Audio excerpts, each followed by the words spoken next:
आज की इस वीडियो में हम बात करने वाले हैं कि मावीन उर्दू मुतरजिम यानी सहायक उर्दू अनुवादक का फाइनल मेरिट लिस्ट में देरी से उम्मीदवार काफी परेशान हैं।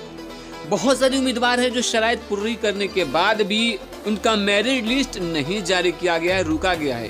क्योंकि जब आखिर इसकी क्या वजह है, क्यों ताखिर हो रही है और कब तक आ सकता है, ये मुकम्मल बातें जो है आपको हम इस वीडियो में बताने वाले हैं, तो वीडियो को अंत तक जरूर देखिएगा। वीडियो को शुरू करने से पहले छोटी सी गुजारिश है कि अगर अभी तक आपने हमारे चैनल को सब्सक्राइब नहीं किया है तो सब्सक्राइब करके बेल आइकन को दबा लीजिए ताकि आने वाले लेटेस्ट वीडियोस का नोटिफिकेशन आपको मिलता रहे। तो दोस्तों, आप अपने मोबाइल स्क्रीन पे देख सकते हैं ये कौमी तंजीम अखबार की कटिंग है। मावीन उर्दू मुतरजिम की फाइनल लिस्ट में इल्तवा से उम्मीदवार काफी परेशान है। अब यहाँ पे देख लेते हैं खबर तफसील से कि मावीन उर्दू मुतरजिम की फाइनल लिस्ट अभी तक इल्तवा में है।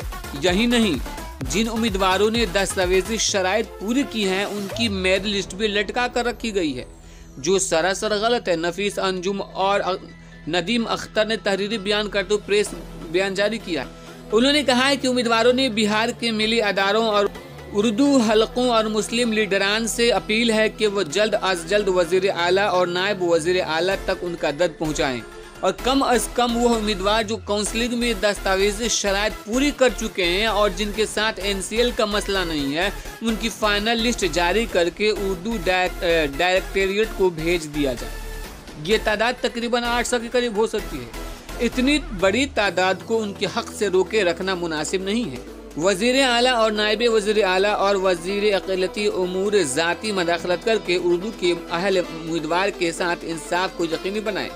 मुआविन उर्दू मुतरजिम के नतायज जारी हुए तकरीबन 3 माह हो गए और काउंसलिंग के भी 2 माह पहले गुजर चुके हैं, लेकिन अभी तक बिहार स्टाफ सिलेक्शन कमीशन ने फाइनल मेरिट लिस्ट जारी नहीं की है। BSSC का कहना है कि अभी मामला कोर्ट में है, इसलिए ताखिर हो रही है। लेकिन हकीकत यह है कि जिनके पास पुराना NCL, पुराना EWS नहीं है, वो उम्मीदवार कोर्ट गए हैं। लेकिन जिन उम्मीदवारों के साथ कोई मसला नहीं है, वो जनरल जुमरे में आते हैं या जिनके पास फॉर्म भरने की आखिरी तारीख दिसंबर 2019 से पहले का EWS या NCL मौजूद है, जिनके पास काउंसलिंग में ये सब मौजूद है, उनके साथ डॉक्यूमेंट का कोई मसला नहीं, कम अज कम उनका फाइनल मेरिट लिस्ट जारी करके उर्दू डायरेक्टोरेट में भेज दिया जाए ताकि उर्दू डायरेक्टोरेट इस पर आगे की कार्रवाई शुरू कर सके। इनकी फहरिस्त में ताखिर का कोई जवाज नहीं है, क्योंकि जिनके साथ NCL या EWS का मसला नहीं है, उनका मामला कोर्ट में नहीं है। NCL वगैरह पर फैसला लेने के लिए बाकी उम्मीदवारों की लिस्ट बाद में भी जारी की जा सकती है कि दूसरों की वजह से मेरिट में आए बाकी लोग नुकसान न झेले। ये मुतालबा इम्तहान में कामयाब और काउंसलिंग में तमाम दस्तावेजी शराइत पूरी करने वाले उम्मीदवारों ने किया है।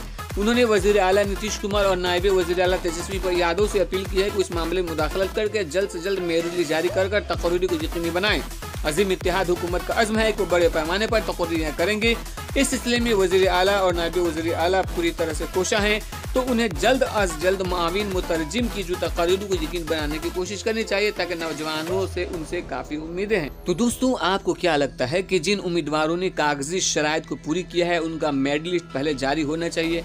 क्या पुराने NCL वाले, पुराने EWS वाले उम्मीदवारों की तादाद तकरीबन 800 है? आप क्या सोचते हैं? आप अपनी राय हमें कमेंट बॉक्स में दीजिएगा। वीडियो अगर अच्छी लगे तो लाइक कीजिए और ज्यादा से ज्यादा दोस्तों तक शेयर जरूर